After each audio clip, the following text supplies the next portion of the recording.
লিমানিল মুলকুল লিল্লাহিল ওয়াহিদিল কাহ্হার। এইভাবে মানুষগুলো যখন আল্লাহর হুঙ্কারগুলো শুনতে থাকবে, হুঙ্কারের আওয়াজে মানুষগুলো ছোটাছুটি দৌড়াদৌড়ি করতে থাকবে। একজন এক প্রান্ত থেকে এক প্রান্ত দৌড়াবে আর বলবে, মালিক তুমি ছাড়া কে আমাদেরকে বাঁচাবে? ও মালিক তুমি যদি এইভাবে হুঙ্কার দাও আমরা কার দরবারে যাব?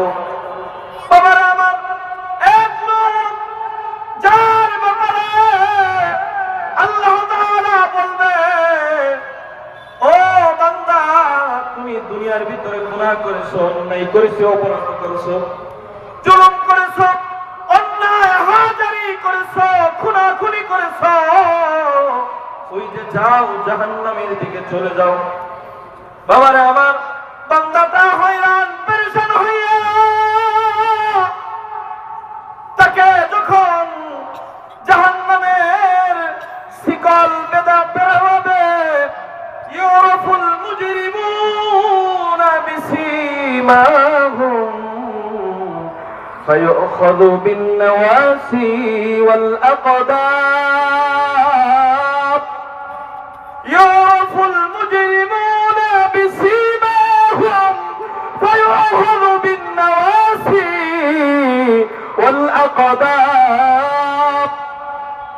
আল্লাহ তাআলা মানুষকে হাসরের ময়দানে ফেরেশতাদেরকে আদেশ দিবে, এই জাহান্নামী ব্যক্তিকে চুলের উপরের চুলগুলো ধরে, পায়ের বুড়ো আঙ্গুল ধরে টানে টেনে হেসে হেসে জাহান্নামের দিকে নিয়ে যাও। নাউযুবিল্লাহ। যখন মানুষকে জাহান্নামী ব্যক্তিকে এইভাবে ধরে ধরে জাহান্নামের দিকে নিয়ে যেতে থাকবে, সেই বান্দা আরশের দিকে তাকে, আল্লাহর দিকে অপলক নেত্রীকে তাকে থাকবে। তাকে যখন থাকবে আর চোখের পানি ফেলাবে আর মনে মনে বলবে, আলহামদুলিল্লাহ রাব্বিল আলামিন আর রহমানির রহিম।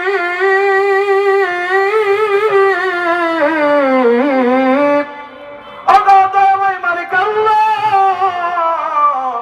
তোমাকে দুনিয়ার ভিতরে রহমান রহিম নামে মেনে নিয়েছিলাম, দুনিয়ার ভিতরে শুনেছিলাম কোন একটা মা তার সন্তানকে চুলার আগুনের ভিতরে ফেলে দিতে পারে না। সন্তান যত বড় অপরাধী থাকে, অগমালিক কোন মা তার সন্তানকে বিপদের সম্মুখে ফেলা দিতে পারে না। শুনেছি তুমি তার থেকে 1000 গুণে বেশি দয়ালু মালিক আল্লাহ। জুলুম করেছি, অন্যায় করেছি, তোমার দরবারে করেছি, তুমি মাফ করে দাও। এরকম করে মনে মনে চিন্তা ফিকির করতে থাকবে। আল্লাহ বলবে, বান্দা যা জাহান্নামে যা। বান্দাটা আবার যাবে, আবার আরশের দিকে তাকায় থাকবে। এরকম করে যখন তাকায় দেখবে, মালিক আল্লাহর রহমতের দরিয়ায় জুস লেগে যাবে। আল্লাহু আকবার বলেন। আউযু বিল্লাহি মিনাশ শাইতানির রাজীম। বিসমিল্লাহ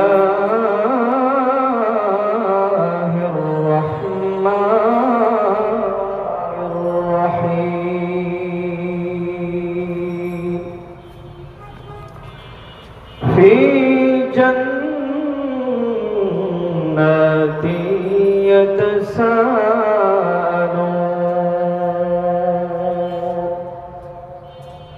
عن المجرمين ما سلككم في سقر قالوا لم نك من المصلين ولم نك نطعم المسكين وكنا نخوض مع الخائضين وكنا نكذب بيوم الدين حتى أتانا اليقين.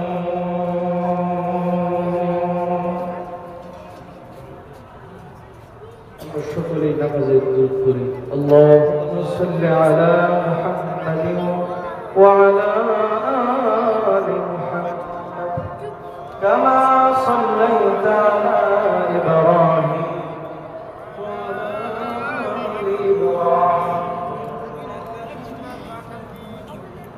اللهم بارك على محمد وعلى آل محمد كما صليت على إبراهيم وعلى آل إبراهيم إنك حميد مجيد. ঐতিহ্যবাহী তালিমুল কোরআন নুরানি হাফিজিয়া মাদ্রাসার উদ্যোগে দ্বিতীয় বার্ষিকী হাফেজ ছাত্রদের পাগড়ি প্রদান উপলক্ষে তাফসীরুল কোরআন মাহফিল। উক্ত মাহফিলের সম্মানিত সভাপতি, প্রধান অতিথি, প্রধান বক্তা যিনি আমার পূর্বে আলোচনা করেছেন হযরত মাওলানা মুফতি আবুল কালাম আইয়ুবী সাহেব, উনি যে সুন্দর আলোচনা করেছেন ওনার পরে কথা বলার মতো ওইরকম মন মানসিকতা নেই ওনারা, বরং এরপরও যেহেতু আদেশ হয়েছে আপনাদের সম্মুখে বসেছি, কিছু আল্লাহর কোরআন থেকে কথা বলবো। সম্মানিত উপস্থিতি, সর্বপ্রথম সেই মহান রবের দরবারে শুকরিয়া আদায় করছি যে মহান মালিক আমাদেরকে এত শীতের রাত্রে আল্লাহ তাআলা আমাদেরকে আল্লাহর জান্নাতি বাগানে বসার মতো তৌফিক দিয়েছেন। ওই মহান স্রষ্টার দরবারে শুকরিয়া আদায় করব আলহামদুলিল্লাহ। সম্মানিত উপস্থিতি, আমরা আরো শুকরিয়া আদায় করছি সমস্ত বিশ্বের মানবতার কর্তৃক দিশারি হযরত মুহাম্মদ মুস্তাফা সাল্লাল্লাহু আলাইহি ওয়াসাল্লাম আখিরি নবীর আখিরি উম্মত হিসেবে আল্লাহ তাআলা আমাদেরকে বিনা দরখাস্তে কবুল ও মঞ্জুর করে নিয়েছেন, এজন্য বলি আলহামদুলিল্লাহ। সকলে একটু জিকির করি লা ইলাহা ইল্লাল্লাহ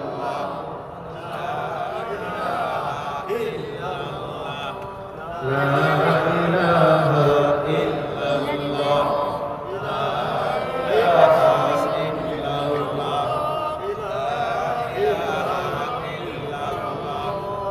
لا إله إلا الله لا إله إلا الله لا إله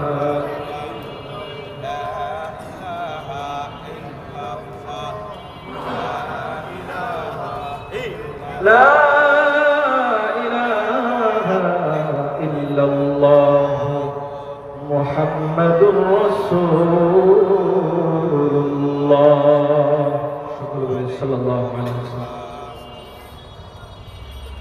সম্মানিত উপস্থিতি, যেহেতু সময় সংক্ষিপ্ত, ভূমিকা রাখবো না, সরাসরি আলোচনায় চলে যাই। যেদিন এই পৃথিবী ছেড়ে আমরা সকলেই চলে যাব, কিয়ামতের মাঠ কায়েম হয়ে যাবে, সমস্ত মানুষগুলো দৌড়াদৌড়ি শুরু করবে।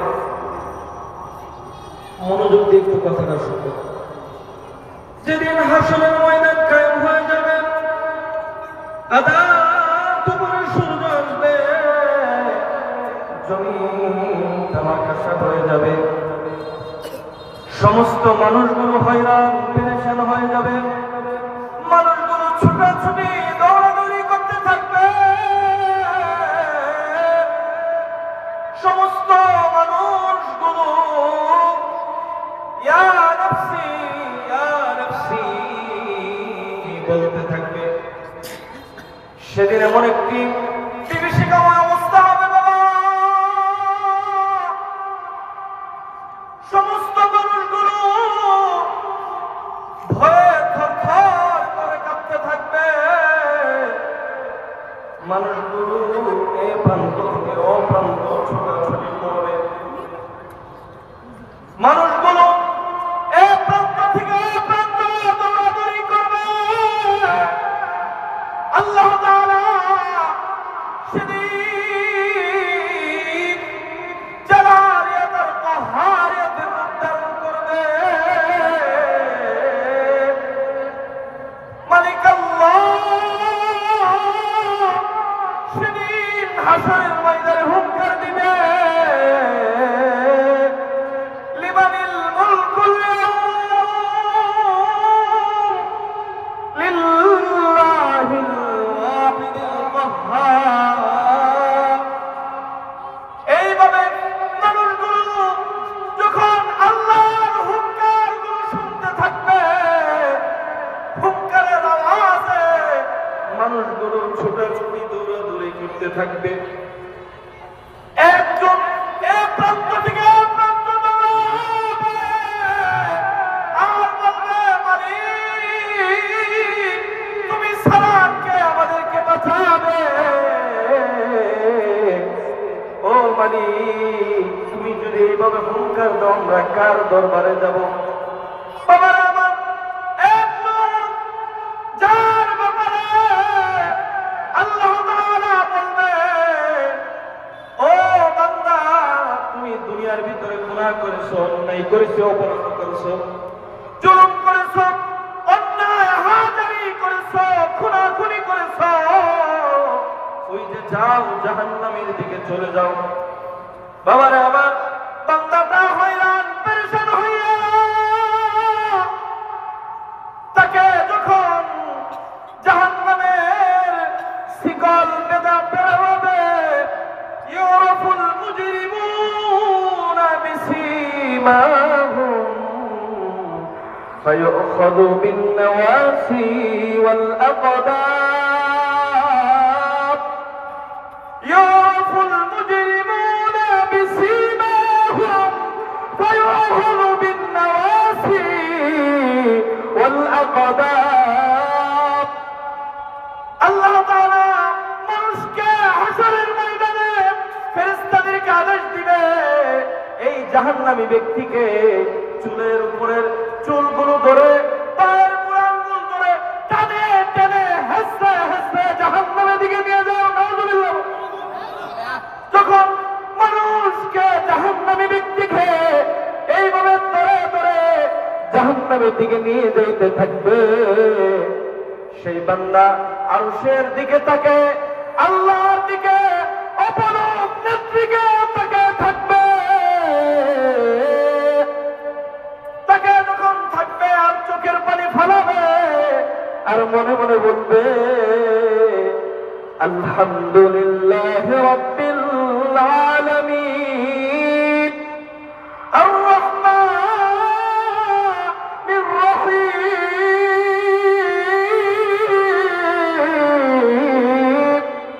অগদময় মালিক আল্লাহ, তোমাকে দুনিয়ার ভিতরে রহমান রহিম নামে মেনে নিয়েছিলাম, দুনিয়ার ভিতরে শুনেছিলাম কোন একটা মা তার সন্তানকে চুলার আগুনের ভিতরে ফেলা দিতে পারে না। সন্তান যত বড় অপরাধী থাকে, কোন মা তার সন্তানকে বিপদের সম্মুখে ফেলা দিতে পারে না।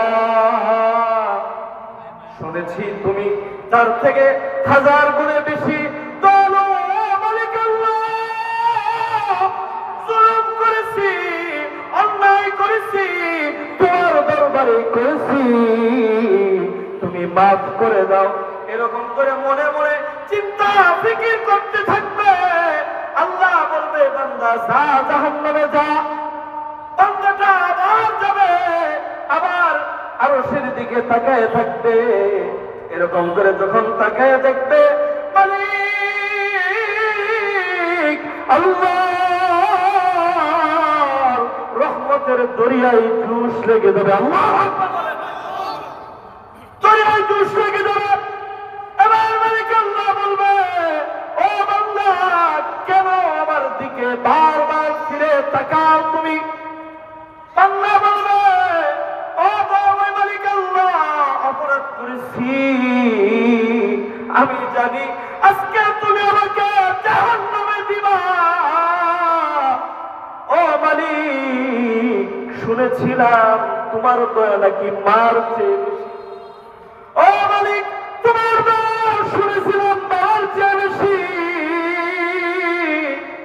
ও মালিক, তোমার দিকে এই জন্যই তো তাকায় থাকে, আমি তো তোমারই বান্দা।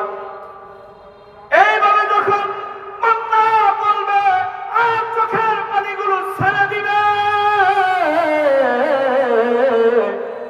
এবার মালিক দেখে বলবে, ও বান্দা, তুই কি আমাকে ভয় করিস?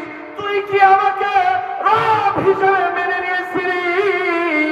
বলবে বান্দা, ওগো মালিক আল্লাহ, রব হিসেবে তোমাকেই মেনে নিয়েছিলাম, কিন্তু পাপাচার করে ফেলেছি শয়তানের ধোঁকায়, মালিক আমাকে মাফ করে দাও।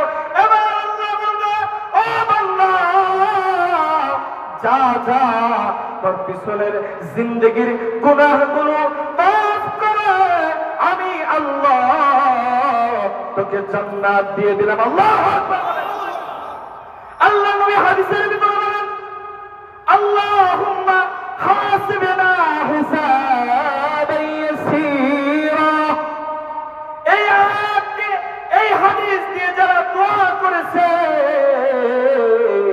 আল্লাহ তাআলা এই হাদিসের দোয়ার বরকতে তাদেরকে মাফ করে জান্নাত পৌঁছে দিবেন। বলেন না সুবহানাল্লাহ।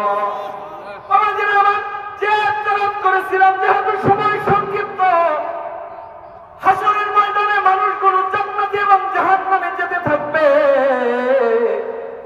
আল্লাহর বিচার কার্যক্রম শেষ হয়ে যাবে। যাওয়ার পর মানুষগুলো জান্নাতে জান্নাতে চলে যাবে, জাহান্নামী জাহান্নামের দিকে যাবে। এবার চাচাতো ভাই, মামাতো ভাই, আপন ভাই বা এক রুমে একসাথে ছিল, সে বলবে, ওগো মালিক আল্লাহ, যেই ভাইটা গাজীপুরে আমার সাথে বসবাস করেছিল, একই সাথে গার্মেন্টসে চাকরি করেছি, ফ্যাক্টরিতে চাকরি করেছি, একই ছাদের তলে বসবাস করেছি, সেই ভাই আজকে কোথায় আছে? আমার দয়াময় মালিক আল্লাহ দেখে বলবে, তুমি আজকে জান্নাতে এসেছো, তোমার ভাই তো নামাজ না পড়ার কারণে জাহান্নামে চলে গিয়েছে। নাউযুবিল্লাহ। সেদিন মানুষগুলো যারা জান্নাতি এবং জাহান্নামী, তাদের ভিতরে কথোপকথন হবে। আল্লাহ তাআলা কাছে যারা জান্নাতি ব্যক্তি, এরা বলতে থাকবে যে, ওগো আমার মালিক, একসাথেই তো বসবাস করেছি, অনেকে আছেন না রুমে, একজনে নামাজ পড়ে আরেকজনে পড়ে না, ফজরের সময় আজান হয়ে যায়, একজনে মসজিদে চলে যায়, আরেকজনে ঘুমায়, ঠিক কিনা? এশার সময় একজনে মসজিদে চলে যায়, আরেকজনে কানের ভিতরে ইয়ারফোন লাগে, হুকুর হুকুর গান হয়। কথা বলে ঠিক কিনা? এ ভাই, তুমি যে গান শুনতেছ, এখন যদি মারাকুল মউত এসে যায়, তোমাকে যখন পাকড়াও করবে, তুমি তো জাহান্নামের বাসিন্দা হয়ে যাবে। কথা বলেন ঠিক কিনা? এই জন্য বলতে চাই, দুনিয়ার হাত অল্প অল্প হাতকে কাজে লাগিয়ে তুমি জান্নাতের বাসিন্দা হয়ে যাও। কথা বলেন ঠিক কিনা? এই যে তালিমুল কুরআন মাদ্রাসা থেকে মাহফিলের আয়োজন করেছে, এটার মূল মাকাসাদ আপনারা সকলেই নসিহতগুলো শুনে জান্নাতের বাসিন্দা হয়ে যান। কথা বলেন ঠিক কিনা? তো বাবাজিরা আমার, যখন এরকম হবে, তখন আল্লাহ তাআলা বলবে যে, তোমার বন্ধু, তোমার ভাই, তোমার আপন লোকেরা 4টি গুণের কারণে, 4টি দোষের কারণে আজকে জাহান্নামে। কয়টা দোষ? কথা বলেন না। আমরা দেখতে কি যুবক মনে হয় না বৃদ্ধ মনে হয়? বৃদ্ধ। তাহলে আমি যে চিল্লায় কথা বলতেছি, আপনারা 60 60 এরকম করেন কে? সুন্দর করে কর না। নারায়ে তাকবীর, নারায়ে তাকবীর। আল কোরআনের আলো, আল কোরআনের আলো, নারায়ে তাকবীর। এই তো এবার ইমানের জোশ হয়েছে। বলেন বলেন না মারহাবা। 4টি দোষের কারণে জাহান্নামের অধিবাসী হয়েছে। 4টি দোষের কথা বলে আলোচনা শেষ করব। শুনবেন ইনশাআল্লাহ, শুনবেন ইনশাআল্লাহ। সূরা মুদ্দাসসির থেকে আয়াত তেলাওয়াত করেছিলাম। ফি জান্নাতি ইয়াতাসাআলুন, জান্নাতি ব্যক্তি বলতে থাকবে যে আনিল মুজরিমিন, আমার যার সাথী ছিল এরা কোথায় আছে? তখন বলবে আল্লাহ তাআলা মা সালাকাকুম ফি সাকার, তারা কোথায় আছে? তখন আল্লাহ তাআলা বলবে যে তারা তো জাহান্নামে। কি কারণে জাহান্নামে? 4টা গুণের কারণে। কি গুণ? আল্লাহ তাআলা কোরআন বলেন ক্বালু লাম নাকু মিনাল মুসাল্লিন। আল্লাহ কোরআন বলেন ক্বালু লাম নাকু মিনাল মুসাল্লিন। ও আল্লাহর বান্দা, তুমি শোনো, তোমার পাশে নামাজে চলে যাও, আর তুমি কানের ভিতরে হেডফোন লাগায় গান শোনো। তোমাকেই বলতেছি, তুমি শোনো। তোমার ভাই নামাজে চলে যায়, তুমি গান শোনো। তোমার ভাই নামাজে চলে যায়, তুমি ফজরের সময় ঘুমাও, তুমি একটু শোনো। আল্লাহর কোরআন বলে ক্বালু লাম নাকু মিনাল মুসাল্লিন। সেদিন বলবে ও ভাই তুমি কেন আজকে জাহান্নামে? সে বলতে থাকবে, জাহান্নামী ব্যক্তি জান্নাতি বন্ধুকে বলতে থাকবে ও ভাই আমি আজকে জাহান্নামের কারণ তুমি ঘর থেকে মসজিদে চলে গিয়েছিলা। মুয়াজ্জিন যখন বলেছিল হাইয়া আলাস সালাহ, হাইয়া আলাল ফালাহ, নামাজের দিকে আসো, হাইয়া আলাল ফালাহ, এই নামাজই তোমার জন্য কল্যাণকর, এই কথা বলে ডেকেছে। ভাইরা, আমি শীতের কনকনা ঠান্ডা পানি দিয়ে ওযু করে মালিকের কুদরতি পায়ে সাজদা দেওয়ার জন্য মসজিদে চলে গিয়েছিলাম, আর তুমি ঘরের ভিতরে কম্বল মুড়ি দিয়ে ঘুমিয়েছিলা। এই জন্য আজকে তুমি জাহান্নামে, আমি জান্নাতে। আল্লাহু আকবার বলেন না বাবারে আমার। এটা 1 নম্বর দোষ। 2 নম্বর ক্বালু লাম নাকু মিনাল মুসাল্লিন ওয়া লাম নাকু নুত'আমুল মিসকিন। আল্লাহর কোরআন বলে কিছু মানুষ এরকম আছে যারা গরিব মিসকিনকে দান করতে চায় না। আছে কিনা? কিছু মানুষ এরকম আছে, গরিব কোন অসহায় ব্যক্তি যদি হাত পেতে বলে বাইরে আমি অসহায়, আমার পেটের দায়ে তোমার কাছে হাত পেতেছি, কিছু দেও, এরকম কথা যখন বলে ওই ব্যক্তিটা নাক ছিটকায় গরম ভাব দেখায় ওখান থেকে চলে যায়। এরকম ব্যক্তি আছে কিনা?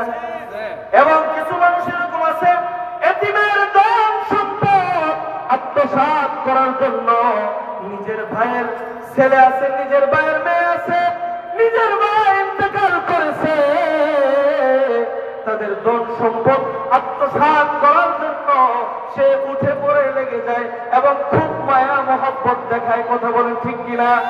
এরকম কাজ যারা করবেন মনে রাখবেন হাসরের ময়দানে আপনার ভাই জান্নাতি, আপনি জাহান্নামে হয়ে যাবেন। নাউযুবিল্লাহ বলেন। আর 3 নম্বর গুণ ওয়া কুননা নাখুদু মা'আল খাইদিন। সমাজে এই গুণটা খুব বেশি। ওয়া কুননা নাখুদু মা'আল খাইদিন। আজকে সমাজের সমালোচনার সয়লাবে ভরপুর। কথা বলেন ঠিক কিনা? একজনে কি করে এটা নিয়ে তার মাথা ব্যথা, এটা নিয়ে তার ঘুম নাই। ও মিয়া সাহেব, তুমি যে আরেকজনের বিষয় নিয়ে চিন্তা করতে করতে তোমার সময় তুমি ব্যয় করলা, তোমার সময়টা তুমি যে কাজে লাগাইলে না, হাসরের ময়দানে মালিকের কাছে কি জবাব দিবে? অমুক মসজিদের ইমাম সাহেব কি করে এটা নিয়ে তার মাথা ব্যথা, অমুক মসজিদের খতিব সাহেব কি করে এটা নিয়ে তার মাথা ব্যথা, মসজিদের ইমাম সাহেব রাত 12টার সময় কেন ফেলবে, এটা নিয়ে তার ঘুম আসে। কে রাত বাড়ানোর সময় তুমি হাঁটলা কেন? তোমার যেমন প্রয়োজন আছে আলেমের তো প্রয়োজন আছে, কথা বলে ঠিক কিনা? আজকে আলেমদেরকে যদি রাস্তা দিয়ে হাইটা যাইতে দেখে তাও দোষ, হাঁটা যদি জোড়া চলা দেখে তাও দোষ, আলেম আমার যদি আস্তে হাঁটে তাও দোষ, কথা বলেন ঠিক কিনা? জোরে হাঁটলে কয় হুজুরের মনে দাওয়াত আছে লেগে জোরে জোরে হাইটা যাইতেছে, খিদা লাগছে, কথা বলেন ঠিক কিনা? আবার যখন আস্তে হাইটা যায় হুজুর আজকে খাইছে রে, খাইছে পেট করে হাঁটতে পারে না, এর লেগে আস্তে আস্তে হাইটা যায়। তাহলে আপনাদের সবাই যাইব কোন দিকে? আলেমরা কি আপনাদের খেলনার পুতুল? অথচ আল্লাহর কোরআন বলেছে আল্লাহ তাআলার এই জমিনের ভিতরে সর্বশ্রেষ্ঠ যদি কোনো মানুষ থাকে তাহলে তারা আলেম। সুবহানাল্লাহ। এরপর আল্লাহর কোরআন বলেন ইন্নামা ইয়াখশাল্লাহ মিন ইবাদিহিল উলামা, সবচেয়ে বেশি যদি আল্লাহকে ভয় পায় তাহলে একমাত্র আলেম উলামারা, কথা বলেন ঠিক কিনা? আল্লাহর কোরআন বলে আল্লাহকে সবচেয়ে বেশি ভয় পায় আলেম উলামারা। আর তুমি চান্দু মিয়া তুমি আলেমের দোষ ধরো, তুমি মনে রাখো আলেমের দোষ ধরেছো, হাসরের ময়দানে তোমার জিহ্বা কেচি দিয়ে কাটা হবে, কথা বলেন ঠিক কিনা? এই জন্য বলতে চাই অন্যের সমালোচনা করার সময় নাই, কথা বলেন ঠিক কিনা? অন্যের সমালোচনা না করে নিজের হায়াতকে কাজে লাগান, কেননা আজকে যদি আপনি চলে যান আপনার হায়াতে কি কাজ করছেন এটা আল্লাহর কাছে হিসাব দিতে হবে, আরেকজন কি করছে এটার হিসাব আপনার দিতে হবে না, কথা বলেন ঠিক কিনা? এই জন্য সমালোচনা থেকে দূরে থাকবো তো ইনশাআল্লাহ। ইসলামের কথা বলবো, ইসলামের পক্ষে কথা বলবো, হকের কথা বলবো, বলবেন ইনশাআল্লাহ। তো যেই কথা বলতেছিলাম এরপরে 4 নম্বর গুণ হতেছে ওয়াকুন্না নুকাজ্জিবু বিয়াউমিদ্দিন, হাসরের ময়দানকে যারা বিশ্বাস করে নাই, যারা আখিরাতের বদলা দিবসকে বিশ্বাস করে নাই, এরা আজকে জাহান্নামের অধিবাসী। এখন বলতে পারেন মুসলমান তো সবাই বিশ্বাস করে, কি বিশ্বাস করে? বিশ্বাস যদি করত ফজরের সময় মসজিদে মুসল্লি পাওয়া যায় না, জুমার সময় মসজিদে মুসল্লি দিয়ে ভরপুর কেন? যদি বিশ্বাস করত জুমার সময় যেরকম মসজিদে যাওয়া ফরজ ছিল, নামাজ পড়া, ফজর সময় কি ওয়াজিব বা সুন্নাত ছিল? কথা বলেন না কেন? ফরজ ছিল। এই ফরজকে সে তরক করে সে মসজিদে না যায় ঘুমাইছিল, তাহলে বোঝা গেল আল্লাহর প্রতি ভালোবাসা এবং আখিরাতে যে বদলা আছে আল্লাহর সম্মুখে দাঁড়িয়ে হিসাব দিতে হবে, এটাকে সে বিশ্বাস ডাইরেক্ট ভাবে করে নাই, কিছু কিছু করছে কিছু কিছু করে নাই, কথা বলেন ঠিক কিনা? এরকম কাজ যারা করেছে এরা তো হাসরের ময়দানে ধরা খেয়ে যাবে, তারা জাহান্নামের অধিবাসী হয়ে যাবে। নাউযুবিল্লাহ। আল্লাহ তাআলা কোরআন বলেন ওয়াত্তাকু ইয়াওমান তুরজাউনা ফীহি ইলাল্লাহ, ওয়াত্তাকু ইয়াওমান তুরজাউনা ফীহি ইলাল্লাহ, সেই দিনকে ভয় করো যেদিন আল্লাহ তাআলার সম্মুখে দাঁড়িয়ে তোমার জীবনের প্রত্যেকটা জিনিসের হিসাব দিতে হবে, কথা বলেন ঠিক কিনা? আল্লাহ তাআলা কোরআনের সর্বশেষ আয়াতটি নাযিল হয়েছে আল্লাহ তাআলার নবীর কাছে, সর্বশেষ আয়াতটি নাযিল হয়েছে। আল্লাহ তাআলা উম্মতে মুহাম্মাদীকে সর্বলাস্ট মেসেজ দিয়েছেন, ও আমার বান্দারা ওয়াত্তাকু ইয়াওমান তুরজাউনা ফীহি ইলাল্লাহ, সেই দিনকে ভয় করো যেদিন আল্লাহর সম্মুখে দাঁড়াতে হবে, সুম্মা তুওয়াফা কুল্লু নাফসিন বিমা কাসাবাত ওয়া হুম লা ইউজলামুন। আল্লাহ তাআলার সম্মুখে দাঁড়িয়ে তোমার জীবনের প্রত্যেকটা জিনিসের হিসাব দিতে হবে, আল্লাহর সম্মুখে দাঁড়িয়ে হিসাব দিতে হবে। কিন্তু আল্লাহর বিচারটা এমন একটি বিচার নয় যেখানে আল্লাহ তাআলা কোন বান্দার প্রতি কিঞ্চিত পরিমাণ কোন জুলুম করবে না। আল্লাহু আকবার বলেন। যেমন বাবাজিরা আমার, দুনিয়ার কোন মানুষ যদি কোন এমপি মন্ত্রীর কাছে যায় বিচার নিয়ে, তাহলে এমপি মন্ত্রীরা কি করে? এই বিচারকে তার ক্ষমতার আশেপাশের চেয়ারের যদি কোনো লোক কোনো অপরাধ করে থাকে, ধর্ষণ করে থাকে, মিথ্যা মামলা দিয়েছে, এরকম কথা বলে নেতারে বলে দেয়, নেতা আমি তো আপনার লোক, আমার আর কি এর চিন্তা। এবার নেতা বলে, চিন্তা করিস না, আমি তো আছি, তুই খালি আমার ইলেকশনের সময় দেখিস। কথা বলেন ঠিক কিনা? এবার গেছে অসহায় মেয়ের বাবা বিচার নিয়ে, ও নেতা আপনার কাছে এসেছি, আমার মেয়ে দর্শন হয়েছে। যখন এই কথা বলে তখন নেতা বলে, এই যে তোরে কিছু দিলাম, এটা নিয়ে তুই চুপচাপ চলে যা, যদি বাড়াবাড়ি করিস এলাকার মধ্যে থাকা যাবে, এলাকার মধ্যে থাকা যাবে। এরকম কথা বলে দে। আর বলে, তুই তো আমার চিনিস আমি কি ধরনের মানুষ, তুই তো আমার চিনিস আমি কি ধরনের মানুষ, আমি কিন্তু খবর খারাপ করে ছাড়ব। ওই সময়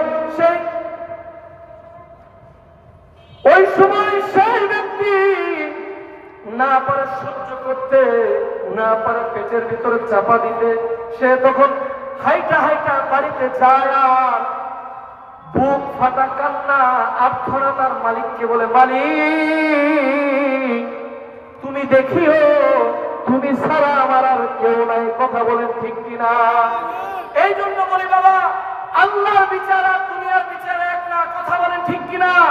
আল্লাহ কোরআনে সূরা ইয়াসিনে বলছে, ফাল-ইয়াওমা লা তুযলামু নাফসুন শাইআন ওয়া লা তুজজাউনা ইল্লা মা কুনতুম তা'লামুন। আল্লাহর পক্ষ থেকে সামান্য কিঞ্চিত পরিমাণ কোনো জুলুম করা হবে না, যা করেছেন সেটা আপনি পাবেন, আর জুলুম করে থাকলে জুলুমের বিচারই হবে। কথা বলেন ঠিক কিনা? সম্মানিত উপস্থিতি, যেহেতু সময় সংক্ষিপ্ত, আলোচনা ওইভাবে গুছাতে পারে নাই, উল্টাপাল্টা যদি হয়ে থাকে বা কথার ভিতরে বেউসি হয়ে থাকলে আল্লাহর রাস্তায় ক্ষমা চাই, মাফ করে দিবেন তো? আল্লাহ তাআলা যেন মাফ করে দেয়। আর যে কথাগুলো বলেছি আল্লাহ তাআলা আমাদের প্রত্যেককে, আমি সহকারে আপনাদের সকলকে যেন আল্লাহ তাআলা হেদায়েতের একটি রাস্তা বানিয়ে দেন। সকলে বলেন আমিন। এবং এই যে তালিমুল কোরআন মাদ্রাসা, আলী ভাই আমাকে খুব মহব্বত করেন, তো এই মাদ্রাসাটাকে আমরা জান প্রাণ দিয়ে মহব্বত করবো তো ইনশাআল্লাহ। মাদ্রাসাকে, এই কোরআনের একটি বাগান, এটা কোরআনকে হেফাজত করা, জিন্দা হাফেজে কোরআন বানানোর একটা মার্কাজ। এই কোরআনের প্রতিষ্ঠানকে আমরা জান দিয়ে, জীবন দিয়ে, মাল দিয়ে এবং সময় দিয়ে, শ্রম দিয়ে আমরা এই কোরআনের প্রতিষ্ঠানকে ভালোবাসবো তো ইনশাআল্লাহ। ধরে বলেন ভালোবাসবো তো ইনশাআল্লাহ। আল্লাহ তাআলা এই মাদ্রাসাকে দিন বদিন তারাক্কি দান করুন। আল্লাহ তাআলা কিয়ামত রাত পর্যন্ত কায়েম ও দায়েম করে দেন। সকলে বলেন আমিন। এবং এই মাদ্রাসা যারা প্রতিষ্ঠাতা আছে, যারা পরিচালক, যারা শিক্ষক, সকলের জন্য আল্লাহর কাছে দোয়া করি যেন আল্লাহ তাআলা তাদেরকে কবুল আর মঞ্জুর করেন। সকলে বলেন আমিন।